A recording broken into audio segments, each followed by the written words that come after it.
കഴിഞ്ഞ തവണ ഞാൻ സെറിൻഡിപ്പിറ്റിയെക്കുറിച്ചും സെറിൻഡിപ്പിറ്റസ് ഡിസ്കവറീസിനെ കുറിച്ചും പറഞ്ഞു. ഏതെങ്കിലും ഒരു ലക്ഷ്യത്തിന് വേണ്ടി കഠിനമായി പ്രയത്നിക്കുക, വർഷങ്ങളോളം പ്രയത്നിക്കുക, അതിൻ്റെ ഫലമായിട്ട് ആ ലക്ഷ്യത്തിൽ എത്തിച്ചേരുന്നില്ല, പക്ഷേ അതിലും ശ്രേഷ്ഠമായ മറ്റൊന്ന് കണ്ടെത്തുക എന്നുള്ളതാണ് ഈ സെറിൻഡിപ്പിറ്റി അല്ലെങ്കിൽ സെറിൻഡിപ്പിറ്റസ് ഡിസ്കവറി എന്നുള്ള കാര്യം അന്ന് പറഞ്ഞു. ശാസ്ത്രം കണ്ട, ലോകം കണ്ട ഏറ്റവും വലിയ സെറിൻഡിപ്പിറ്റസ് ഡിസ്കവറീസിലൊന്ന് അലക്സാണ്ടർ ഫ്ലെമിംഗ് 1928 കണ്ടുപിടിച്ച പെനിസിലിനാണെന്ന കാര്യം അന്ന് സൂചിപ്പിച്ചു. അനേക കോടികളെ മരണത്തിൻ്റെ വായിൽ നിന്ന് രക്ഷിച്ച പെനിസിലിൻ എന്ന അത്ഭുത മെഡിസിൻ.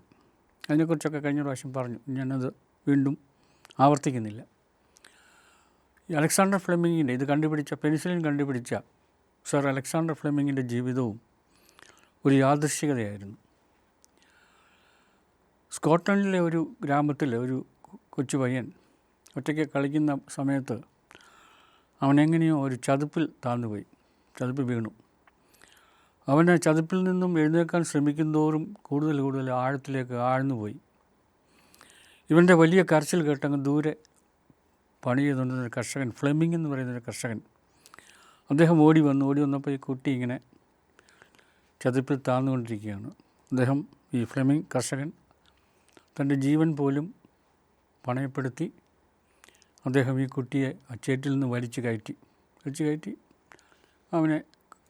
അവൻ്റെ തുണിയെല്ലാം കഴുകി കൊടുത്ത് വൃത്തിയാക്കി അദ്ദേഹം അവൻ്റെ ഭവനത്തിലേക്ക് വിട്ടു. പിറ്റേ ദിവസം കാലത്തെ ഒരു വലിയ ആഡംബരക്കാർ വന്ന് ഈ ഫ്ലെമിങ്ങിൻ്റെ വെറും സാധാ വീട്ടിൽ വന്ന് വീടിൻ്റെ വാതിൽക്കൽ വന്ന് നിന്നു. കാറുകളൊക്കെ വളരെ അപൂർവമായ സമയത്ത് ധനാഢ്യനായ ഒരു മനുഷ്യൻ ആ കാറിൽ നിന്ന് ഇറങ്ങി വന്നു. തൻ്റെ മകനെയാണ് ഫ്ലെമിംഗ് രക്ഷിച്ചതെന്നും അതിന് പ്രത്യുപകാരമായിട്ട് എന്തെങ്കിലും ഒരു തുക സ്വീകരിക്കണമെന്ന് അദ്ദേഹത്തോട് ആവശ്യപ്പെട്ടു. പക്ഷേ ഫ്ലെമിംഗ് പറഞ്ഞു, ഞാനൊരു പിതാവിൻ്റെ അല്ലെങ്കിൽ ഒരു മനുഷ്യനെന്ന നിലയിൽ എനിക്ക് ചെയ്യാവുന്നത് ചെയ്തിട്ടുള്ളൂ, അതുകൊണ്ട് എനിക്ക് പ്രതിഫലമൊന്നും വേണ്ട എന്ന് അദ്ദേഹം വളരെ ശക്തമായിട്ട് പറഞ്ഞു. അദ്ദേഹം, ഈ ധനാഢ്യൻ, വിഷമത്തിലായി. കാരണം ഇത്രയും വലിയൊരു സർവീസ് ചെയ്ത മനുഷ്യന് എന്തെങ്കിലും ഒന്ന് കൊടുക്കണമെന്ന് അദ്ദേഹത്തിന് ആഗ്രഹമുണ്ടായിരുന്നു. പക്ഷേ ഫ്ലെമിംഗ് അതൊരു കാരണവശാലും സ്വീകരിച്ചില്ല. അപ്പോഴാണ് ഈ ധനാഢ്യൻ്റെ കണ്ണിൽ ഈ ഫ്ലെമിങ്ങിൻ്റെ ഒരു കൊച്ചുമകൻ ആ വീടിൻ്റെ വാതിൽക്കൽ നിൽക്കുന്ന അദ്ദേഹം കണ്ടു. അപ്പോൾ ഈ ധനാഢ്യൻ ചോദിച്ചു, ഞാൻ ഒരു കാര്യം ചെയ്യും, താങ്കൾ പൈസ വാങ്ങിക്കാനോട്ട് ആഗ്രഹിക്കുന്നുമില്ല, എങ്കിൽ ഒരു കാര്യം ഞാൻ ചെയ്തോട്ടെ, ഈ കുട്ടിയെ, താങ്കളുടെ മകനെ ഞാൻ വീട്ടിൽ കൊണ്ടുപോയി ഏറ്റവും നല്ല എഡ്യൂക്കേഷൻ കൊടുത്ത് അവനെ വളർത്തുന്നതിൽ വിരോധമുണ്ടോ എന്ന് ഈ ധനാഢ്യൻ ഫ്ലെമിങ്ങിനോട് ചോദിച്ചു. അപ്പോൾ തൻ്റെ മകൻ്റെ ഭാവിയല്ലേ, നന്നായിക്കോട്ടെ എന്ന് കരുതി ഫ്ലെമിംഗ് സമ്മതിച്ചു. അങ്ങനെ ആ ധനാഢ്യൻ അലക്സാണ്ടർ ഫ്ലെമിങ്ങിനെ കൊണ്ടുപോയി ഏറ്റവും നല്ല സ്കൂളിൽ ഏറ്റവും നല്ല സാഹചര്യത്തിൽ പഠിപ്പിച്ച് ബഹുമിടുക്കനായിരുന്നു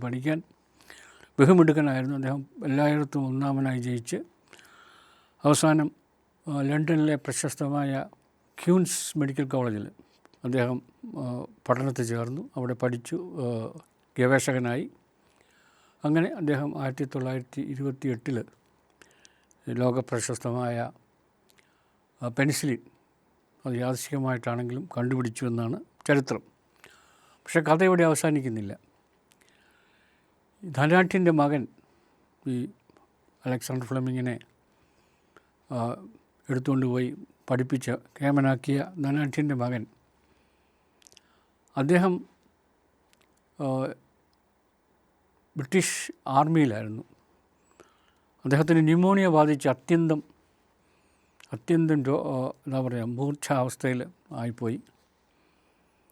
ജീവിക്കുമെന്ന് യാതൊരു നിശ്ചയവുമില്ലായിരുന്നു. പക്ഷേ ഫ്ലെമിംഗ് കണ്ടുപിടിച്ച ഈ അത്ഭുത ആൻറ്റിബയോട്ടിക്കും അദ്ദേഹത്തിന് നൽകി.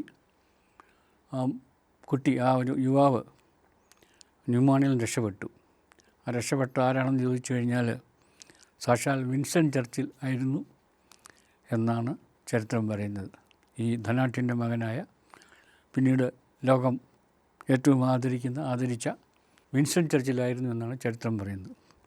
അപ്പോൾ ഇതിൽ നമ്മൾ പഠിക്കുന്ന ഒരു കാര്യം, അലക്സാണ്ടർ ഫ്ലെമിങ്ങിൻ്റെ ഈ എന്താ പറയുക, യാദൃശ്ചികമായി കണ്ടുപിടിച്ച അല്ലെങ്കിൽ സെറൻഡിപ്പിറ്റിക്കായിട്ട് കണ്ടുപിടിച്ച ഈ അത്ഭുത ഔഷധത്തെക്കുറിച്ച് മാത്രമല്ല, നന്മകൾ ചെയ്യുമ്പോൾ ഏറെ കാലം കഴിഞ്ഞാണെങ്കിലും ഏതെങ്കിലും ഒരു രീതിയിൽ അല്ലെങ്കിൽ മറ്റൊരു രീതിയിൽ നമ്മളിലേക്ക് തന്നെ തിരിച്ചു വരും എന്നുമുള്ള ഒരു ചിന്തയാണ് ഈ മഹത്തായ കണ്ടുപിടുത്തം, ഈ സെറൻഡിപ്പിറ്റിക്കൽ ഡിസ്കവറി നമ്മോട് പറയുന്നത്. നന്ദി, നമസ്കാരം. Thank you.